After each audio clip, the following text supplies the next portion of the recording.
दोस्तों, क्या आप जानते हैं बुध हमारे सोलर सिस्टम का सबसे छोटा ग्रह है और हर एक बीतते दिन के साथ ये और ज्यादा छोटा होता जा रहा है।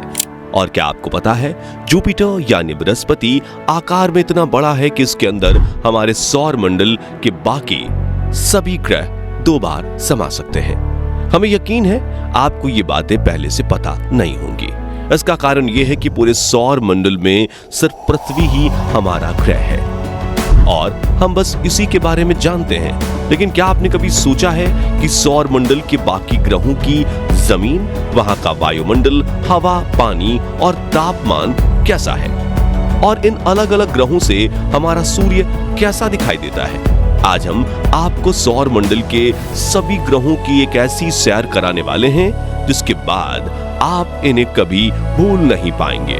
साथ ही हम आपको एक एक ग्रह के रियल तस्वीरें और फुटेज भी दिखाएंगे ताकि आप इनका असली रूप देख सकें। इसलिए वीडियो को अंत तक जरूर देखिएगा।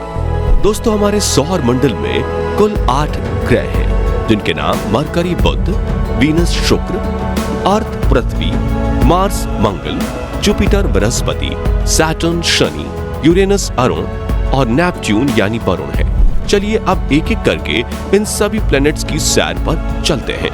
सबसे पहले बात करते हैं मरकरी की, जो सभी ग्रहों में सूर्य के सबसे ज्यादा नजदीक है।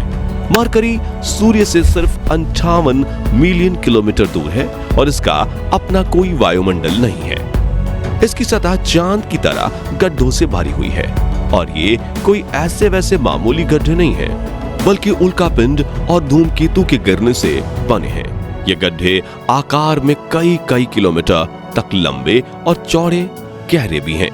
मरकरी पर खोजे गए सबसे बड़े गड्ढे का व्यास करीब 1500 किलोमीटर है। कोई वायुमंडल ना होने की वजह से यहाँ दिन में तापमान 450 डिग्री सेल्सियस तक पहुंच जाता है, जबकि रात के समय -180 डिग्री को क्रॉस कर जाता है। इसलिए इस ग्रह पर इंसानों का ठहरना बिल्कुल नामुमकिन है। आकार में ये ग्रह हमारे पृथ्वी का 40% ही है और इतना ही नहीं, हर एक बीतते दिन के साथ ये श्रिंक होकर और भी छोटा होता जा रहा है। वैज्ञानिक बताते हैं कि पिछले करीब 4 बिलियन सालों में ये ग्रह 14 किलोमीटर घट चुका है और इसके घटने की वजह है रात को पड़ने वाली सर्दी। हैरानी की बात यह है कि सूर्य के सबसे ज्यादा नजदीक होते हुए भी ये सौर मंडल का सबसे गर्म प्लेनेट नहीं है।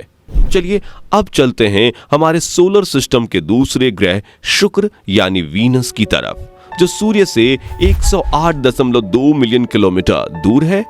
वीनस हमारे सौर मंडल के उन 2 अनोखे ग्रहों में से एक है जो अपने अक्ष पर उल्टा यानी पूरब से पश्चिम की ओर घूमते हैं।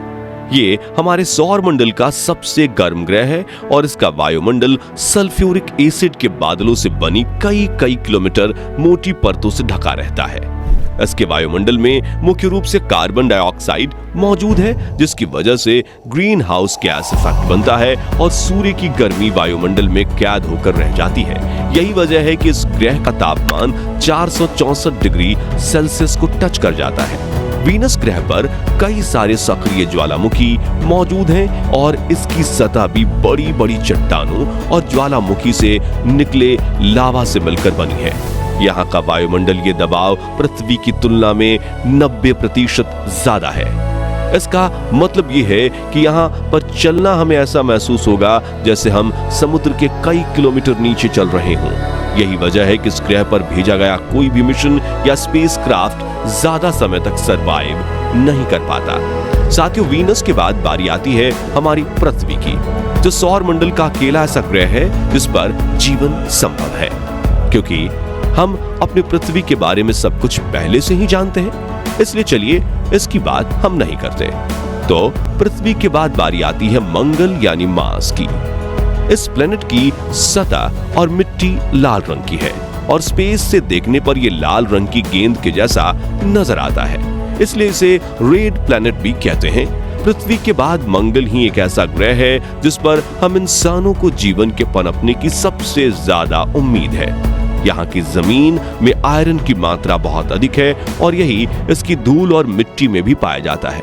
यहाँ का वायुमंडल पतला और ठंडा है जिसके चलते इसकी सतह पर पानी ज्यादा देर तक लिक्विड फॉर्म में नहीं रह पाता। मंगल पर धूल भरी आंधी और तूफान आना आम बात है। सूर्य से करीब 228 मिलियन किलोमीटर दूर होने की वजह से यहाँ का औसत तापमान -55 डिग्री सेल्सियस रहता है, जबकि इसका मैक्सिमम टेम्परेचर सिर्फ 30 डिग्री सेल्सियस तक ही पहुंच पाता है। यहाँ की सतह हमारे पृथ्वी के चट्टानी और रेगिस्तानी इलाकों से काफी मिलती जुलती है। वैज्ञानिकों का अनुमान है कि शायद एक समय मंगल ग्रह पर जीवन रहा होगा। दोस्तों, मंगल के बाद अब नंबर आता है बृहस्पति यानी जुपिटर ग्रह का, जो कि हमारे सोलर सिस्टम का सबसे बड़ा ग्रह है। इसके आकार का अंदाजा आप इसी बात से लगा सकते हैं कि इसके अंदर 1300 पृथ्वी समा सकती है। जुपिटर एक गैस जायंट है, जिसका मतलब है कि यह कोई ठोस सतह वाला ग्रह नहीं है, और यह ग्रह सिर्फ गैस है और उसमें मौजूद तरल से मिलकर बना हुआ है। जुपिटर का वायुमंडल मुख्य रूप से हाइड्रोजन और हीलियम गैस से बना है, लेकिन इसमें कुछ मात्रा में अमोनिया और मीथेन भी शामिल हैं। करीब से जुपिटर बेहद खूबसूरत और रंगीन दिखने वाला बादलों जैसा नजर आता है, लेकिन आप इनकी सुंदरता पर मत जाइएगा, क्योंकि इन बादलों में आप एक सेकंड भी जिंदा नहीं रह पाएंगे। खैर, चलिए आगे बढ़ते हैं अगले ग्रह की ओर, जिसे हम सैटर्न और शनि के नाम से जानते हैं। शनि ग्रह का ख्याल मन में आते ही सबसे पहले हमारा ध्यान इसकी बड़ी बड़ी रिंग्स पर जाता है। आपको बता दें कि ये छल्ले बर्फ के छोटे छोटे कणों और चट्टान के टुकड़ों से मिलकर बने हैं। जुपिटर की तरह ही शनि भी एक गैस जायंट है, यानी इसकी भी कोई ठोस सतह नहीं है, और इसका वायुमंडल 75% हाइड्रोजन, 25% हीलियम और मीथेन व पानी की बर्फ जैसे अन्य पदार्थों के अंश से मिलकर बना है।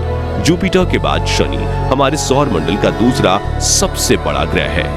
पृथ्वी से अगर इसकी तुलना की जाए तो इसका व्यास 10 गुना ज्यादा है। शनि के बहुत सारे चंद्रमा हैं। अब तक इसके 80 से ज्यादा चंद्रमा खोजे जा चुके हैं, और वैज्ञानिकों की खोज अभी भी जारी है। कैसिनी नाम के एक अंतरिक्ष यान ने शनि और इसके चंद्रमा का अध्ययन करने में 13 साल से ज्यादा का समय बिताया है। यही वो मिशन है जिसने शनि और इसके छल्ले से जुड़े रहस्यों को पहली बार उजागर किया था। हमारे सौर मंडल में सैटर्न के बाद बारी आती है यूरेनस ग्रह की, जिसे हम अरुण कहकर बुलाते हैं। वीनस के बाद यूरेनस ही एक ऐसा ग्रह है जो अपनी दूरी पर पूरब से पश्चिम दिशा में घूमता है। ये हमारे सोलर सिस्टम का सबसे ठंडा ग्रह है, जिसके चलते इसे आइस जायंट भी कहा जाता है। इस ग्रह का तापमान -224 डिग्री सेल्सियस तक नीचे चला जाता है। यूरेनस का वायुमंडल 83% हाइड्रोजन और 15% हीलियम से मिलकर बना है, जिसके अंदर थोड़ी बहुत मात्रा में मीथेन, पानी और अमोनिया के अंश भी मौजूद हैं। यूरेनस का आकार हमारी पृथ्वी से लगभग 4 गुना बड़ा है। शनि की तरह यूरेनस का भी अपना एक रिंग सिस्टम है, हालांकि ये शनि के जितना प्रसिद्ध नहीं है और बहुत कम लोग इसके बारे में जानते हैं। इन छल्लों की खोज पहली बार 1977 में की गई थी, और फिर बाद में साल 1986 के दौरान वॉयेजर 2 अंतरिक्ष यान द्वारा इसकी पुष्टि भी की गई। तो चलिए इस सफर में आगे बढ़ते हुए हम बात करते हैं हमारे सौर मंडल के 8वें यानी आखिरी ग्रह नेपच्यून, जिसे वरुण कहा जाता है, इसके बारे में। यूरेनस की तरह नेपच्यून का भी अपना एक रिंग सिस्टम है, और अब तक इसकी 5 रिंग्स को खोजा जा चुका है। व्यास की दृष्टि से देखें तो यह हमारे सोलर सिस्टम का चौथा सबसे बड़ा ग्रह है। नेपच्यून का वायुमंडल 72% हाइड्रोजन, 25% हीलियम और थोड़ी बहुत मीथेन गैस से मिलकर बना है। आकार की बात करें तो ये पृथ्वी से लगभग 4 गुना बड़ा है, और ये भी एक आइस जायंट है। इसकी वजह यह है कि इसका एवरेज टेम्परेचर -200 डिग्री सेल्सियस के आसपास रहता है। जैसा कि हमने बताया, यह हमारे सौर मंडल का आखिरी ग्रह है, जिसके चलते सूर्य से इसकी दूरी 4.495 बिलियन किलोमीटर है। साथ ही हमारी पृथ्वी से भी ये 4.3 बिलियन किलोमीटर दूर है। यही वजह है कि वॉयेजर 2 एकमात्र ऐसा मिशन है जो आज तक इस ग्रह पर भेजा गया है। तो दोस्तों, आज के इस वीडियो में बस इतना ही। वीडियो अच्छी लगी हो तो इसे लाइक और शेयर जरूर करें। साथ ही ऐसे ही कमाल के इंफॉर्मेटिव वीडियोस देखने के लिए चैनल को सब्सक्राइब और फेसबुक पेज को फॉलो जरूर कर लीजिएगा। वीडियो अंत तक देखने के लिए धन्यवाद।